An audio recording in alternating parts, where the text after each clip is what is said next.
Chapter 8. Learning from your L's. Mistakes are a fact of life. It is the response to the error that counts. Nikki Giovanni. Ever since he was a young child, Soichiro Honda was obsessed with cars. I know the feeling. Honda grew up in rural Japan, where he learned about making bicycle and engine parts in his father's blacksmith shop. Honda wasn't much of a student, never making it past elementary school. He spent almost all of his time tinkering with spare parts and trying to build things in his father's workshop. In 1922, when he was just 15, Honda left home by himself to take a job at Art Shokai, one of Tokyo's first auto repair shops. Lacking formal education, Honda had to start off sweeping floors, but over the next few years, he developed a reputation as a serious and creative worker. One of the ways he proved himself was helping design one of the first racing cars made in Japan, which was named, I'm not making this up, the Curtiss. After a few years, Honda was put in charge of a new branch of Art Shokai in the city of Hamamatsu. Honda's branch did very well, and when he felt he finally earned his boss's respect, Honda decided to pitch them on an idea that had been brewing in his head. Drawing on his experiences in his father's blacksmith shop and working on the Curtiss, Honda approached his bosses with a new way to design car pistons.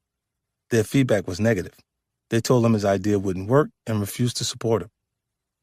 Honda was sure he was on to something, so he quit his job and launched his own company, Tokai Seiki, to produce the pistons. He sunk everything he had into his company, even going so far as to pawn his wife's jewelry. He spent nights sleeping in his workshop until finally he felt the pistons were ready. He packed 30,000 of them into several trucks and traveled to Tokyo, where he presented them to a buyer at a new auto company called Toyota.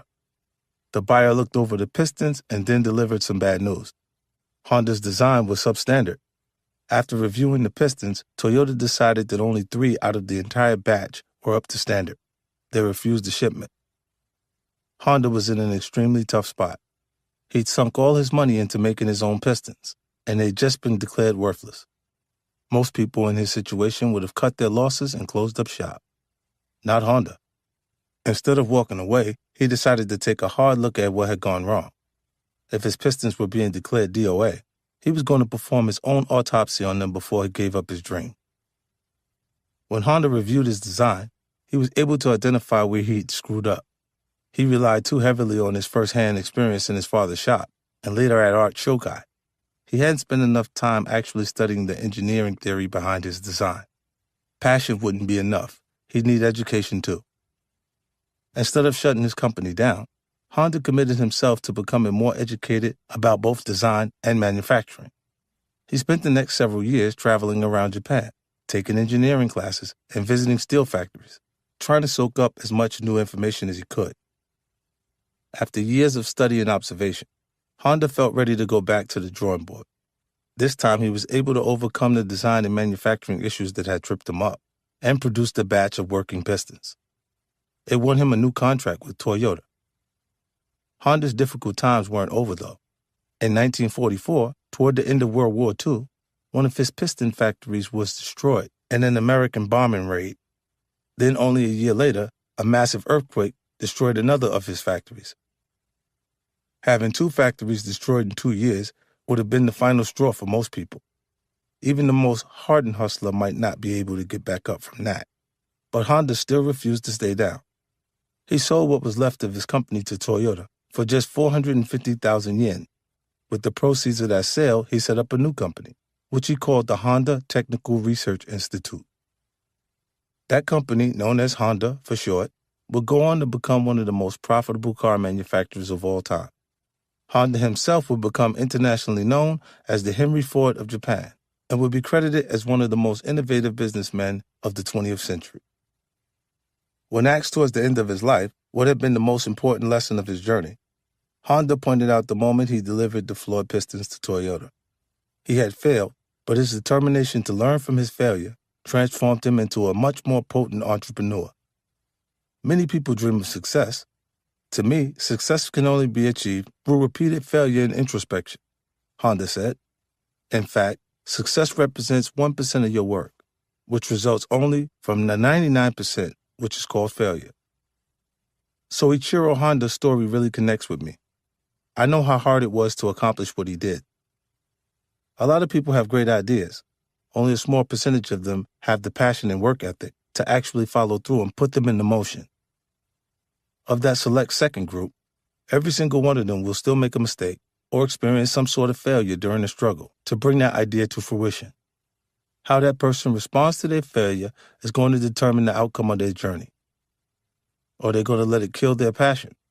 Is that perceived failure going to make them settle for something less risky, like a 9-to-5 working for someone else? Or will they experience a reaction to that obstacle even more severe? They might become so dejected that they go off the deep end and start drinking or getting high every day. Or they might get so stressed that they find God and they walk away from it all. Those are the reactions that the majority of people, even the most driven, have when they encounter failure. Don't let yourself have that reaction. Approach failures the same way Honda did, as a tool that can help you get things right the next time. We treat failure like the scariest thing out there, like it's Freddy Krueger, Pennywise, and Michael Myers rolled into one. Just mention its name, and people start running. Don't look at failure as something you need to distance yourself from. Try to embrace it instead. Wrap your hands around it and examine it. Believe that you can use it to rebuild your idea and take it to an even higher level than you'd originally conceived. That's the approach all true winners take. It's the attitude Honda possessed when he said, "My biggest thrill is when I plan something and it fails. My mind is then filled with ideas of how I can improve it." Think about it. He didn't look at failing as a setback or defeat. He called it a thrill, something to be excited about. Imagine if you can view your own life that way. Nothing would ever be able to get you off your game. There could be myriad reasons why your plan didn't manifest. Your timing could have been off. You might not have executed your plan the right way. Someone you were depending on might have fallen through. A market could have shifted. Hell, someone could have dropped a bomb on your factory. The bottom line is whether you started from shit or you were born with a silver spoon in your mouth, you're going to encounter resistance. Every successful person has scars from those encounters. You just can't see most of them. I certainly have those scars. Some of them I'm just starting to share with the world. For many years in the hood, we've labeled failures as L's, short for losses. The term has become a symbol of something you don't want to have associated with you. Man, he got to take that L. What we need to do is flip the concept. Instead of worrying about holding that L, focus on learning from that L instead. Because your L's are where your greatest instructions will always be found. It rarely feels like it in the moment, but experiencing setbacks, losses, and disappointments will absolutely make you stronger in the long run. I've determined this based on my experience and observations, and now science is even starting to back me up. A recent study published in the scientific journal, Nature Communications, found that people who experience failure early in their careers actually have more long-term success than people who don't initially experience any setbacks. We realize we may have succeeded in understanding success, but we failed at understanding failure. Dr. Dashun Wang, one of the study's authors and a professor at the Kellogg School of Management, told the New York Times, "We know success breeds success. Maybe we just haven't looked at people who fail closely enough." Admit that you're wrong. The first and most important step in learning from your L's is identifying that you made a mistake in the first place. Maybe that seems painfully obvious, but it's actually a step that a lot of folks are unwilling to take. Let's say you and I go out for a drive. If I make a wrong turn and find myself in some neighborhood I'm not familiar with, I'm going to turn to you and say, "Yo, my bad, I don't know what we did, but we're lost. Let me plug the address into Google Maps and figure out where we got to go." I'm not embarrassed to say that I made a wrong turn. I'm not worried that it reveals me as stupid. I've identified that I'm in an uncharted area and I want us both to get to our destination. I'm going to do what I need to in order to correct my mistake. A lot of people don't share that response. They will drive around in circles for hours and never admit their loss. You could be looking out the window and thinking, "I know this isn't the right way." But that person will keep telling you, "Don't worry, I got this." That individual will keep driving in the wrong direction, past all sorts of landmarks and signs, until they literally run out of gas. You'll both be stranded and calling AAA simply because that individual didn't want to own up to their mistake. I know people with this character trait.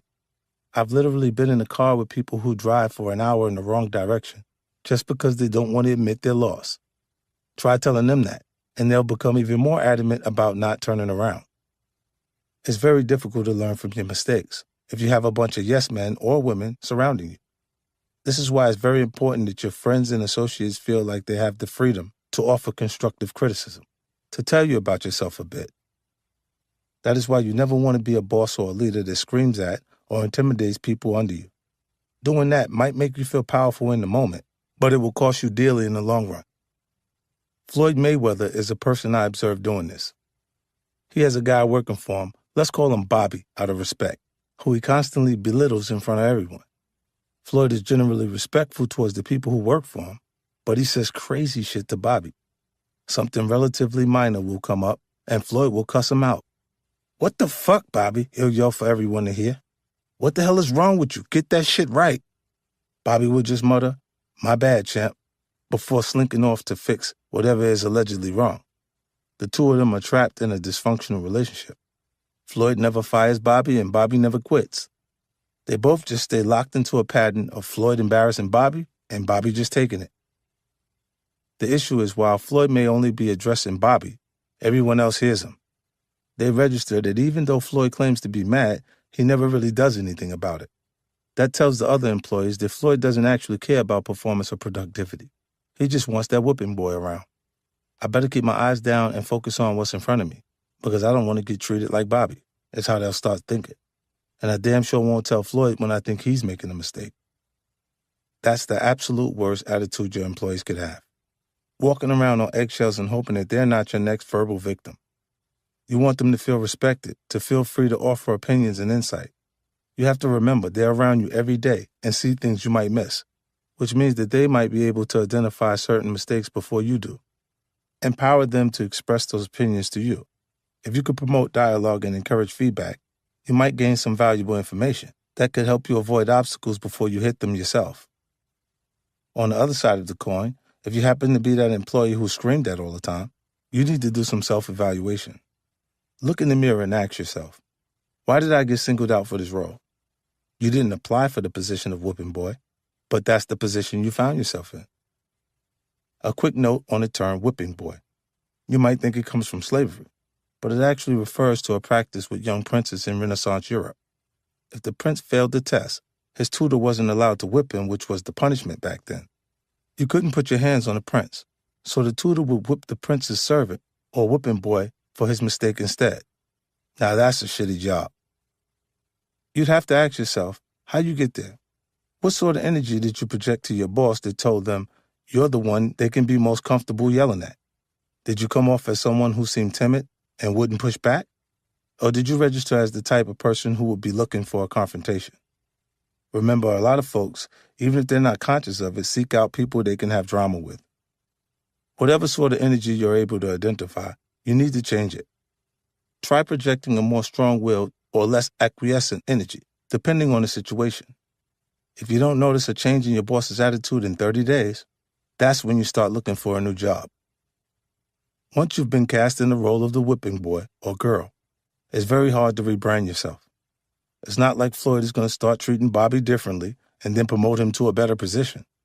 Bobby feels some sort of emotional need, and Floyd is going to keep him right where he is. Don't let yourself become the Bobby of your workplace. Admit that you made an error in the type of energy you initially presented, and then look to move on. But still, make sure to learn from the situation. The next time you sit down for an interview, make it clear that you're there to produce, not to have someone's emotional baggage dumped on you. The boxing promotions game is one of the most ruthless ones out there.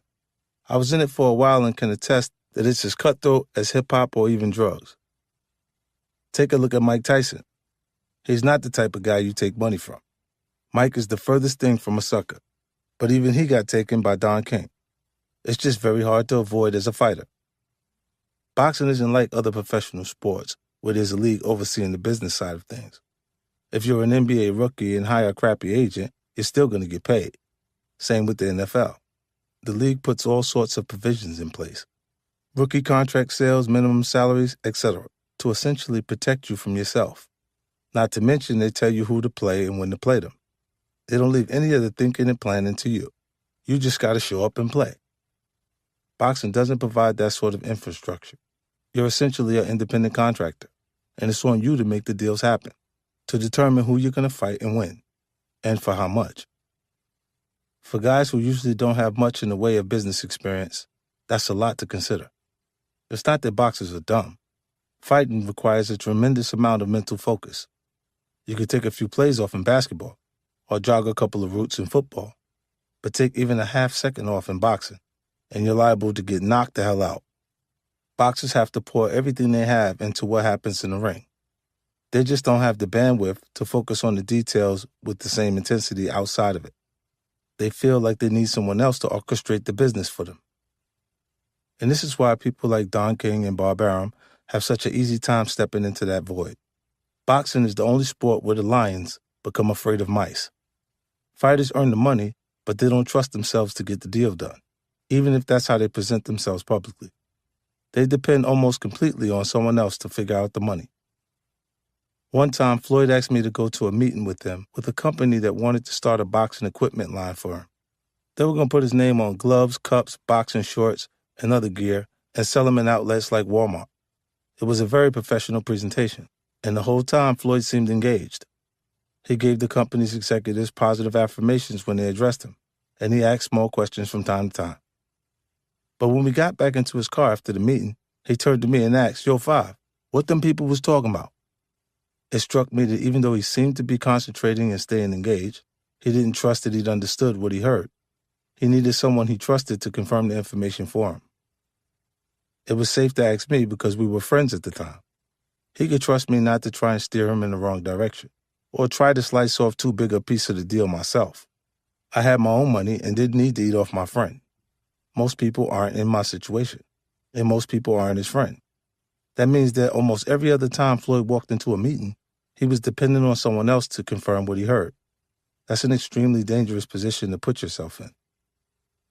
You might be wondering, how does a guy in Floyd's position not have someone watching his money? The answer is that someone is watching.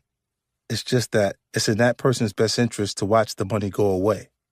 Why? Because if it were up to Floyd, he'd probably never fight again. He's got an undefeated record, something he's extremely proud of. So if you see him talking up about that doesn't make sense, like fighting the MMA star Conor McGregor or the Japanese kickboxer Tenshin Nasukawa, it means one thing: the money is gone. That's why it's in the manager, promoter, and accountant's best interest for him to stay broke. Otherwise, he's never going to lace those gloves up again and bring in another massive check.